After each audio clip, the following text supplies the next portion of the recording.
नमस्कार, मैं डॉक्टर निवेदिता आपका स्वागत करती हूँ मेरे इस चैनल आयुर्वेदा आश्रम में। आज मैं आपसे थायराइड के बारे में डिस्कस करूंगी। थायराइड दो तरह का होता है, हाइपरथायराइडिज्म और हाइपोथायराइडिज्म। हाइपोथायराइडिज्म मतलब मोटे होने वाला थायराइड। जनरली आपको ये तभी पता चलता है जब आप all of a sudden weight gain कर रहे होते हैं या फीमेल के केस में मेंसेस मिस हो जाते हैं। आपको डॉक्टर्स प्रिस्क्राइब करते हैं कि आपको अपना थायराइड प्रोफाइल चेक करवाना चाहिए, जिसमें आपका TSH बढ़ा हुआ निकलता है। TSH की नॉर्मल वैल्यू 4.7 से नीचे होनी चाहिए। अगर ये किसी कंडीशन में ऊपर है तो इसका मतलब ये है कि आपकी थायराइड ग्लैंड प्रॉपरली वर्क नहीं कर रही है। इस कंडीशन में आपको एक्सटर्नल थायरोक्सिन हार्मोन लेने की रिक्वायरमेंट होती है।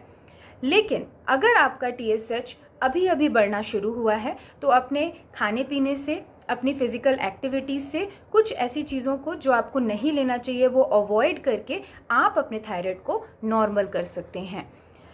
आयुर्वेद में थायराइड को बेसिकली कफा डिजीज बोला गया है, जिसमें आपका कफ, आपकी जो कफा है दोष, वो वृद्धि होती है और पित्त की कमी हो जाती है।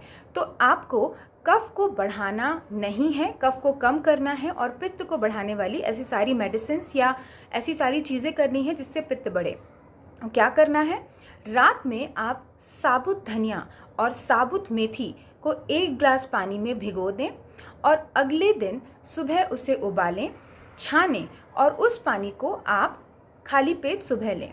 इससे आपका मेटाबॉलिज्म इंक्रीज होगा और आपका थायराइड ग्लैंड प्रॉपर्ली वर्क करना शुरू होगा।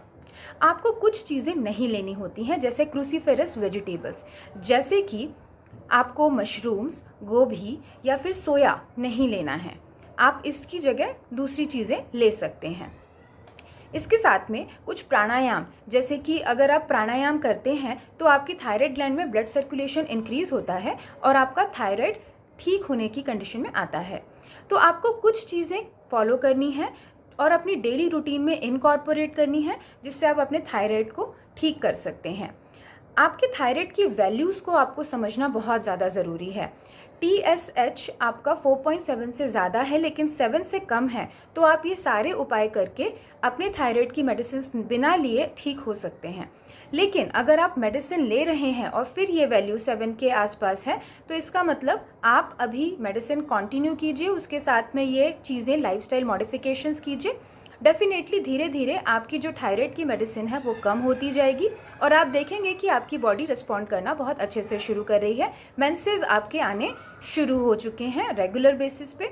तो ऐसे कौन से मेन सिम्टम्स हैं जिससे आपको पता चलेगा कि आपके थायराइड है या नहीं है? सो थायराइड में मेनली आपको वेट गेन होता है, मेंसेस मिस हो जाते हैं, स्किन ड्राई होने लगती है, कॉन्स्टिपेशन हो सकता है, बहुत ज़्यादा स्वेटिंग हो सकती है, disorientation of time and place, मतलब आप कहाँ हैं, किस तरीके की कैलकुलेटिव मिस्टेक्स कर सकते हैं। तो आपको ये समझना है कि मुझे थायराइड है कि नहीं, उसका टेस्ट करवाना है।